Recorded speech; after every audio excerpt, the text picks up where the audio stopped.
नमस्कार दोस्तों, जैसा कि आप टेंस के ऊपर पहले वीडियो देख चुके हैं। प्रेजेंट टेंस के चारों टेंस को मैंने कवर किया है। पास्ट टेंस में सिर्फ 2 टेंस तक मैं वीडियो अपलोड कर चुका था और उसके बाद से लॉकडाउन के वजह से, कोरोना की वजह से मैं बाकी वीडियो कर नहीं सका, कुछ और भी कारण था।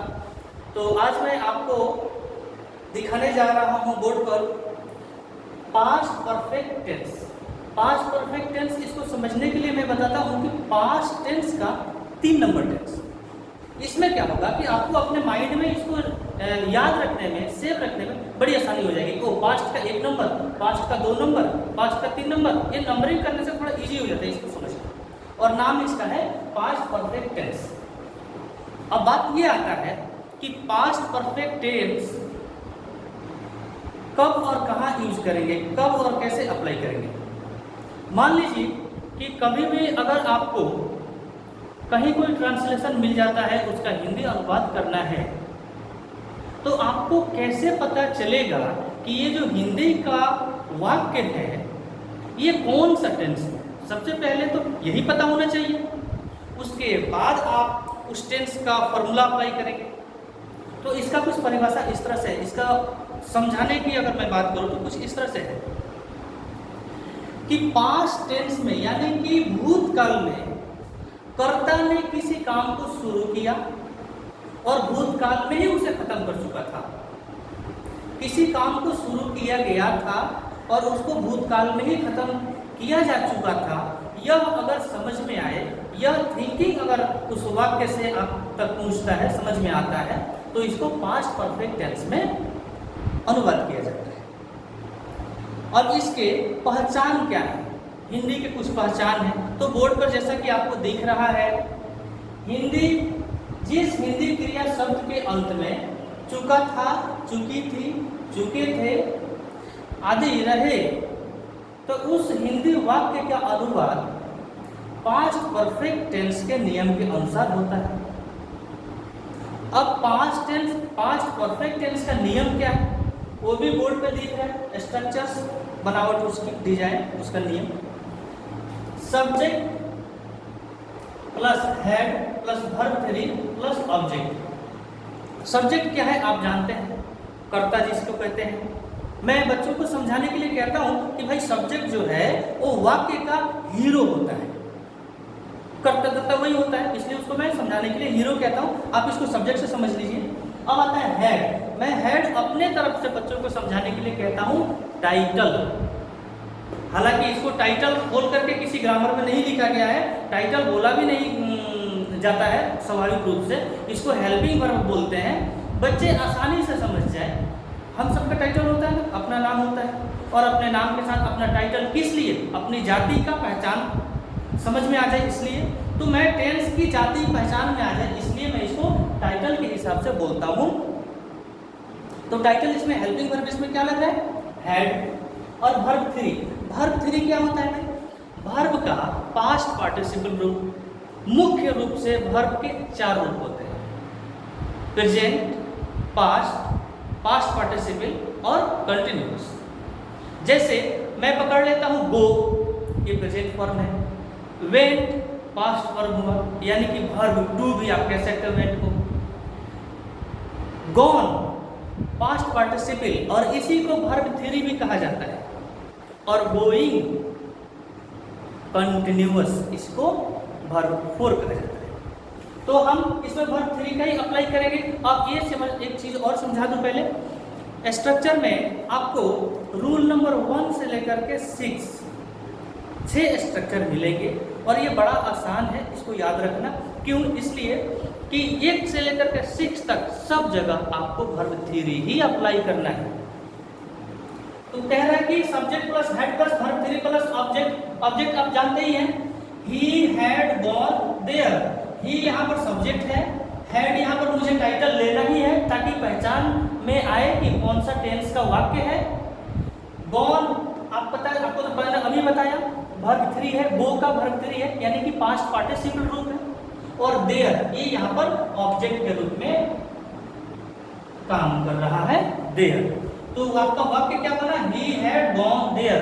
इसका हिंदी अनुवाद क्या होगा, वह वहां, वह वहां जा चुका था।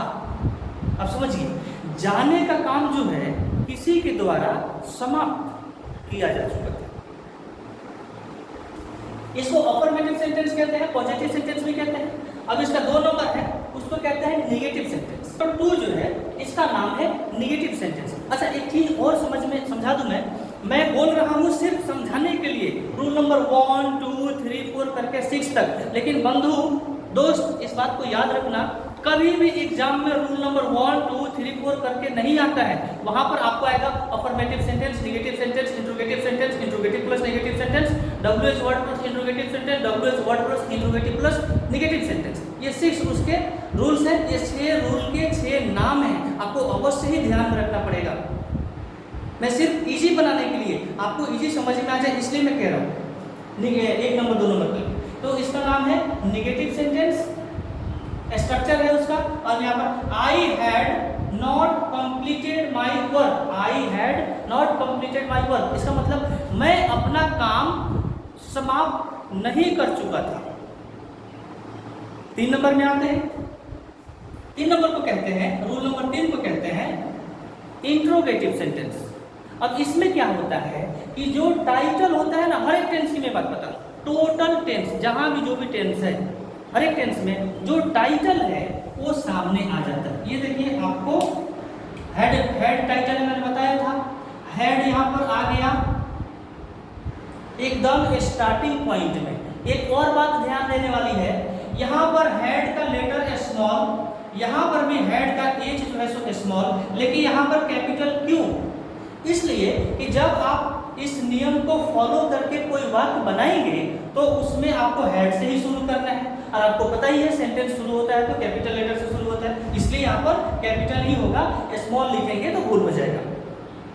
तो मैंने टाइटल ले लिया, head plus subject plus verb 3 plus object plus question mark जी। अब एक और चीज, रूल नंबर 3 से लेकर के 3 4 5 6 यानी 4, 3 से लेकर के 6 तक हर एक रूल में, हर एक नियम में क्वेश्चन मार्क अवश्य रहता है। सेंटेंस आप देख रहे हैं, हैड राहुल प्लेड, क्या राहुल खेल चुका था?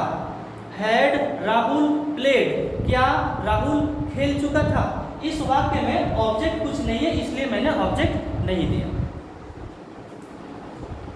तो अब तक मैं रूल नंबर 3 तक आप लोगों को समझा चुका हूँ, बोर्ड पर लिख चुका हूँ। आप लोग जरूरत पड़े तो उसका स्क्रीनशॉट ले सकते हैं। अब मैं उम्मीद भी करता हूँ कि रूल नंबर 3 तक आपको समझ में आया होगा। 4 में आते हैं।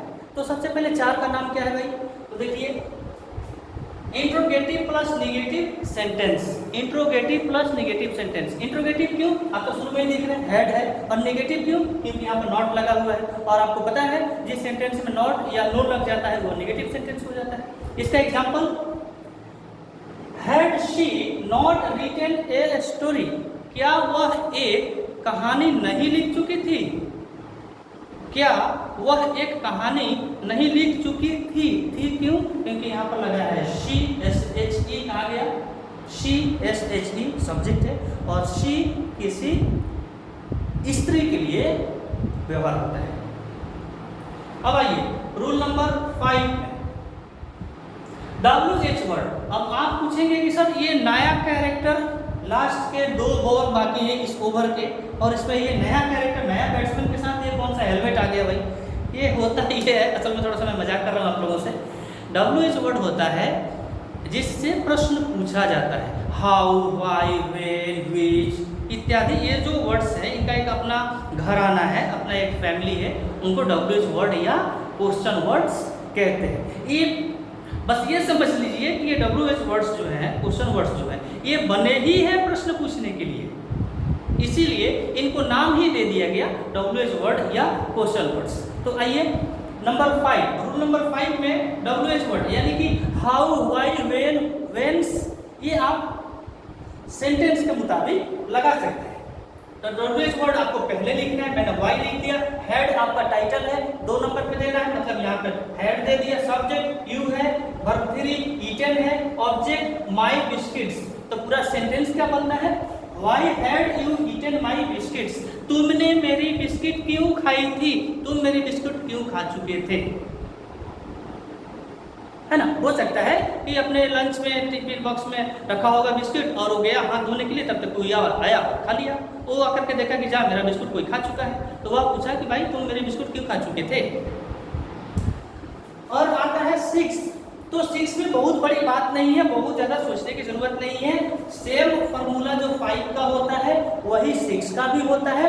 बस आपको नॉट लगाना है सब्जेक्ट के बाद। नॉट लगाने के बाद ये रूल नंबर 6 तैयार हो जाता है। इसका नाम है WH word plus interrogative plus negative sentence. इसका ये तो रूल है, इसका WH word plus interrogative plus negative sentence. अब क्या उदाहरण में मैंने क्या लिखा है, how had you not killed A mosquito, कैसे तुम एक मच्छर नहीं मार चुके थे। अगर कोई कहता है कि भाई मैं तो एकदम बेकार हूँ, निकम्मा हूँ, मैं तो एक मच्छर भी नहीं मार सकता, तो आपने उसको कहा कि कैसे तुम एक मच्छर नहीं मार चुके थे। जो भी है, तो पास्ट परफेक्ट टेंस का डिटेल्स में आप लोगों को आज समझाया। मैं उम्मीद करता हूँ कि आप सबों को समझ में आया होगा। और अगर कोई भी मन में थोड़ी सी भी कोई बात, कोई सवाल अगर रहता है तो उसको आप नीचे कमेंट्स बॉक्स में अवश्य ही लिखें। मैं वहाँ पे आप लोगों को उत्तर दे दूँगा, उसको समझा देंगे। और आशा करता हूँ कि अगला वीडियो अब तक मैं जल्द ही लेकर के आऊँगा। तब तक के लिए धन्यवाद। जय हिंद।